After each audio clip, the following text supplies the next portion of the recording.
Mana? Ini sudah selesai. Menimbang bahwa selanjutnya terhadap dalil pemohon berkenaan dengan termohon memanipulasi hasil verifikasi partai politik dengan meloloskan seluruh partai politik untuk menjadi peserta pemilu. Menurut Mahkamah, dalil tersebut tidak didukung dengan bukti yang meyakinkan. Karena berdasarkan fakta hukum yang terungkap di persidangan, proses tahapan verifikasi partai politik telah diawasi oleh Bawaslu. Oleh karena itu, secara hukum dalil akuo harus dikesampingkan. Bahwa berdasarkan pertimbangan hukum tersebut, dalil pemohon akuo adalah tidak beralasan menurut hukum.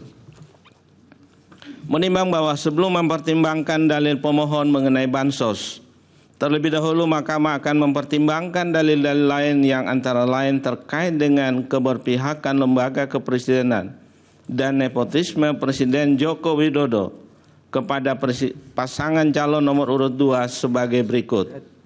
1. Presiden telah melanggar TAP MPR nomor 11/MPR/1998 dan Undang-Undang nomor 28 tahun 1999 tentang penyelenggara negara yang bersih dan bebas dari KKN serta pasal 282 Undang-Undang Pemilu. Dan seterusnya angka 2 sampai dengan angka 4 dianggap telah diucapkan. Bahwa pemohon mendalilkan tindakan Presiden Joko Widodo yang menyetujui dan bahkan mendukung putranya menjadi calon wakil presiden merupakan pelanggaran atas 1. Ketetapan MPR nomor 11/MPR/1998 tentang penyelenggaraan negara yang bersih dan bebas korupsi, kolusi, dan nepotisme. 2. Undang-Undang nomor 28 tahun 1999 tentang penyelenggaraan negara yang bersih dan bebas dari korupsi, kolusi, dan nepotisme, Undang-Undang 28 1999, serta 3. Pasal 282 Undang-Undang Pemilu. Terhadap dalil tersebut, termohon dan Bawaslu tidak memberikan tanggapan. Adapun pihak terkait menyatakan bahwa dalil pemohon dan seterusnya dianggap diucapkan, serta mengajukan ahli Edward Omar Syarif Hirej bahwa terhadap dalil pemohon demikian, karena pemohon tidak menguraikan lebih lanjut dan tidak membuktikan dalilnya, maka Mahkamah tidak mendapat keyakinan akan kebenaran dalil yang dipersoalkan oleh pemohon. Terlebih, jabatan wakil presiden yang dipersoalkan oleh pemohon akuo adalah jabatan yang pengisiannya melalui pemilihan atau elected position dan bukan jabatan yang ditunjuk atau diangkat secara langsung, directly appointed position. Adapun jabatan yang terkait dengan larangan nepotisme adalah jabatan yang pengisiannya dilakukan dengan cara ditunjuk atau diangkat secara langsung.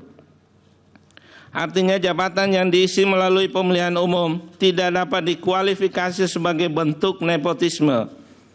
Terlebih lagi, Mahkamah dalam putusan Mahkamah Konstitusi nomor 33 dan seterusnya 2015 yang diucapkan dalam sidang pleno terbuka untuk umum pada tanggal 8 Juli 2015 menghapus pasal 7 huruf R Undang-Undang nomor 8 tahun 2015 tentang perubahan atas Undang-Undang nomor 1 tahun 2015 tentang penetapan peraturan pemerintah pengganti Undang-Undang nomor 1 tahun 2014 tentang pemilihan gubernur, bupati, dan wali kota menjadi undang-undang dalam kurung undang-undang pilkada terkait dengan syarat tidak memiliki konflik kepentingan dengan petahana.